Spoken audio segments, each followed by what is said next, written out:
So, Manchester United are through to the FA Cup final. They have a say in stopping the City treble and they better do it because Varane and Martinez could be back in 6 weeks' time for the final, which is an even better boom. But knowing our luck, someone else will probably get injured because I feel like every game someone's getting injured. But in today's video, a player that was banging yesterday, put in a fantastic performance, is set to get a new contract reportedly, even though Ten Hag wants him sold. Apparently Ten Hag wanted this guy sold all season, was going to sell him in January. Now he could be getting a new contract. That is Wan Bissaka. We'll get into that. Also news about Qatar, Sheikh Jassims representatives being at the game. Is that true? Is that not true? Some conflicting reports. We'll talk about why Sheikh Jassims representatives could be in England and more. And then we're going to get into 5 things we learned from Manchester United 0, Brighton 0, but the penalty shootout win, because there was positives, there was negatives. The referee was what is he on, idiot as well. And we'll get into 5 things we learned and get into that game. But first of all, smash that like button, of course, subscribe down below if you're new, and also apologising for a little bit quieter than normal in this video. I don't have a mic, I'm not talking particularly loud because I'm recording this literally at midnight because I've got a very early start in the morning and I want as much sleep as I can get. So yeah, let's dive into it. So let's talk about the Qatar news, then we're going to talk about the Wan Bissaka new contract news, the sale of the Crystal Palace return to Wan Bissaka, and then we're going to talk about 5 things we learned from that win over Brighton, and I'm still gassed over it. So, talking about number 1, was Sheikh Jassims representatives in England? So we know Sheikh Jassims set up this 92 foundation, went to the efforts of setting up this 92 foundation, who had been to England, had a 10-hour meeting with the Rain Group, have had multiple meetings reportedly in Qatar with the Glazers, secret meetings. However, that was said by a tier 2 source, not a tier 1 source, so we don't know if that's true. And we know there's certain representatives which are all like financial advisors and bankers in the 92 foundation. Now, reportedly, some of them have attended the Manchester United game at Wembley in the semi-final. Now, we know Qatar have a lot of important people in London. There's lots of London and lots of great buildings in London that are owned by Qatar. And there's definitely a possibility that maybe someone out there is riding in London and gone to the Wembley game. However, you know, this was said by the Mail that one of the people there for the 90 Foundation was watching the game. It's some important people there watching the game. People getting very excited. I don't think it means much more in terms of the takeover that they could be watching the game. However, also it was Eid. And Eid's like a big thing in Qatar because it's a Muslim country, and another source was saying, you know, actually they'll be celebrating Eid, there's no way in hell they'd be at, you know, the Man United game. La. So let's get into that now. It was said Sheikh Jassims representatives are at Wembley to watch Manchester United versus Brighton. Now this was said by the Mail, you know, and they've said that with pretty much confidence that, you know, Sheikh Jassims representatives are there. Now I don't know how they would know that because I don't know what Sheikh Jassims representatives look like. However, I guess you could probably Google them and probably a face would come up and reportedly they're there. And that would be a weird rumour to make up. Like, they must have found someone, or someone must have said something for them to say that, because that would just be like a random rumour to make up. But Ben Jacobs was saying the complete opposite. He's saying rumours of Sheikh Jassims' team being at Wembley is just now wide of the mark. It's Eid weekend and no one would have known, including Sheikh Jassims' personal advisor Fadi Bakos from the 90 Foundations at the game. And he's saying no one would have known, no one around Sheikh Jassim, no one around a Qatar game. The Qatar bid is around the game, no one would have known, la. So we honestly don't know. I know that Qatar wanted to go to the final against Newcastle in the Carabao Cup, but they thought because of the situation going on the takeover, it might not be appropriate because obviously they were in Manchester, the representatives, or England at that time. I think with Qatar being a Muslim country and it being Eid, I don't think they probably would have gone. There might have been some people in London at the time because obviously Qatar and a lot of buildings in London that might have gone by, but I don't think anyone of note had gone. Now, what I will say is, you know, the takeover bid deadline is Thursday. Things are going to move a lot with the takeover. They could have representatives in and around England. Qatar are working on the bid, they're very confident, and I'm sure we'll get some updates on that soon. But you know, I do think Qatar will be the next owners. I do think they've had a lot of meetings with the Glazers, and I do think they're in a strong position. But look, the bid is due on Thursday. I guess we'll find out soon. Now I want to get into the transfer news. I say transfer news, it's just new contract news. Why is my mouse not working? Let me scroll down. So this was really surprising to me. I'm going to get into what Sami Mokbel said. He said, "It is not beyond the realms of possibility that Wan Bissaka will cap his United revival with a new contract at the end of the season. His current deal expires next year.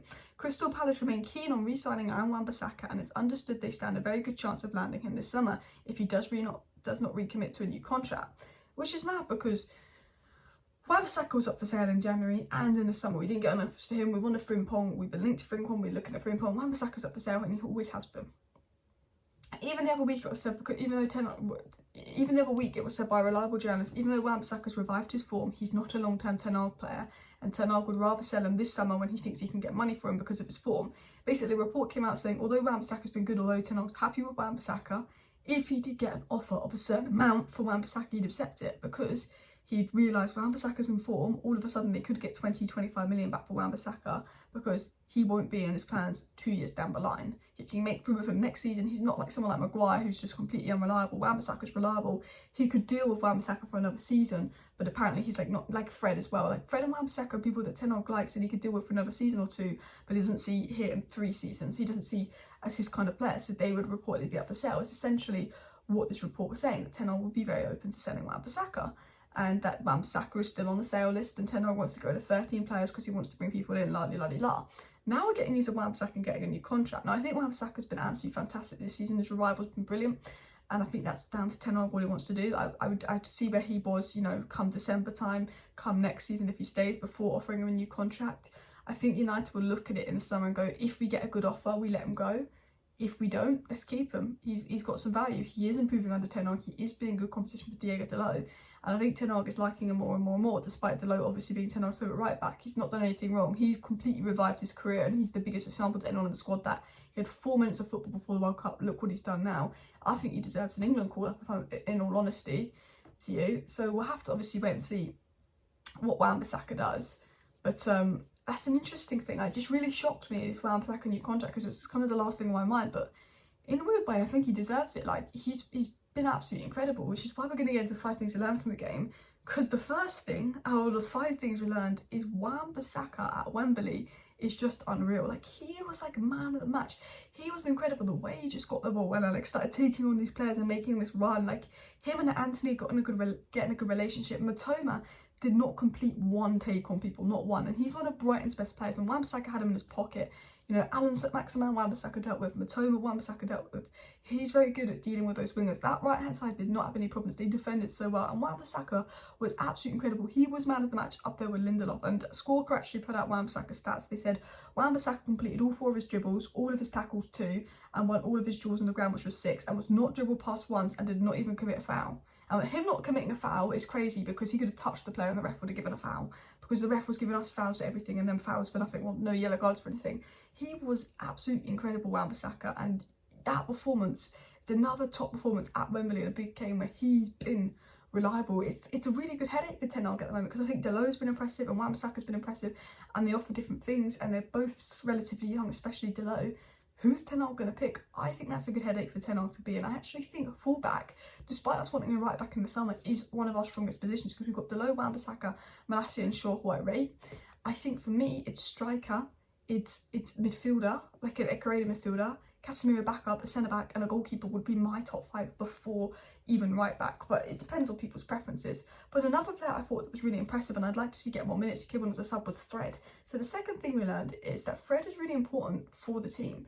Now, why Fred is really important for the team is, I think in games like Brighton, when we're struggling to get hold of the ball, win the ball back in possession, someone like Fred is very important, because he's very good at winning the ball back.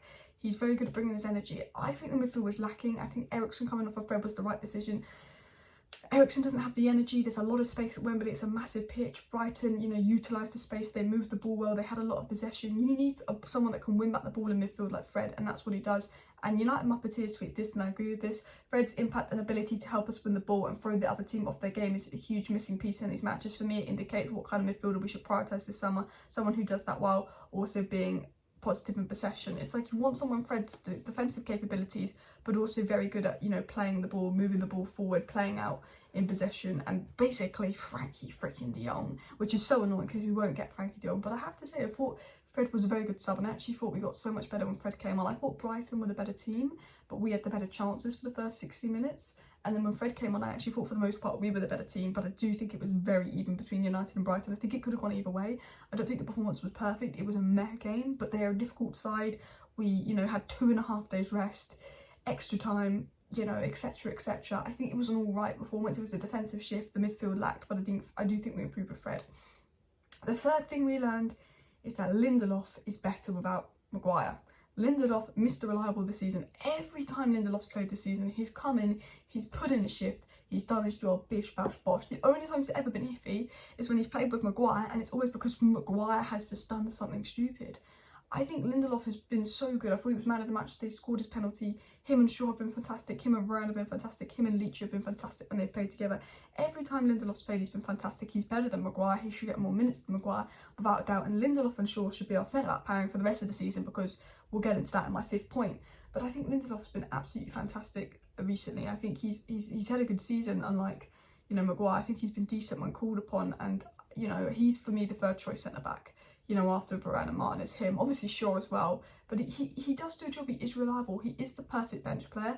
Lindelof is that perfect bench player. You know, you want another centre-back that's better than Maguire and Lindelof, but you've got Varane, Martinez, you want like a Timber or Kim and Jane, you want a Lindelof, and that you want 4 solid centre-back options, 4 injuries to all compete with each other. And Lindelof won't compete with Martin and Varane, but at least you can rely on him. Maguire, I'm not sure if I can say the same.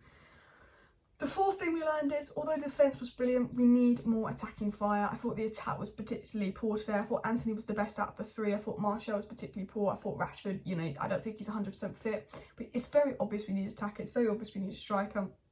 You know, I still think we really miss Garnacho as well. I think Garnacho's presence could have been of use today as well. So I think the one thing that was poor today was the attack. The attack went on it today. And for the rest of the season, they need to be more on it. I think that it was a difference when the defence, which is the weak part, was the strong part, and the attack, which has been very good recently, was the poor part. And I think, you know, Rashford isn't fully fit. I think Anthony's been looking good. I think the lack of striker presence is there. I don't think we get the ball to Martial enough. I do think we need to improve in that area, and I do think we need some attacking reinforcement in the summer. But the 5th and final thing we learned from the game is we are better without Maguire. We looked so much more secure at the back without Maguire. Maguire was there at Wembley watching, and when we were doing penalties, Bruno was going around pointing at everyone, like motivating them. Maguire was just like, yeah, nodding his head. He's not a captain. He's not a captain. He doesn't organise the defence. The defence is better organised when Maguire doesn't play. The team plays more confident when Maguire doesn't play. And Luke Shaw and Lindelof were just so much better than Lindelof and Maguire. They really were. And this is Brighton. This is a team that's going to give us a test. And Luke Shaw was, you know, he was so much more composed than Maguire. I'm not picking on Maguire. I think there's a good player in Maguire, but he's not made for United. He's not made for Ten Hag. He shouldn't be captain. He needs to go in the summer. We're going to sell one centre-back, Lindelof and Maguire. It needs to be Maguire for me, because I think we're a better team without him. That is my thoughts. Anyway, smash a like, smash a subscribe. Thank you for watching. See you next time. Bye.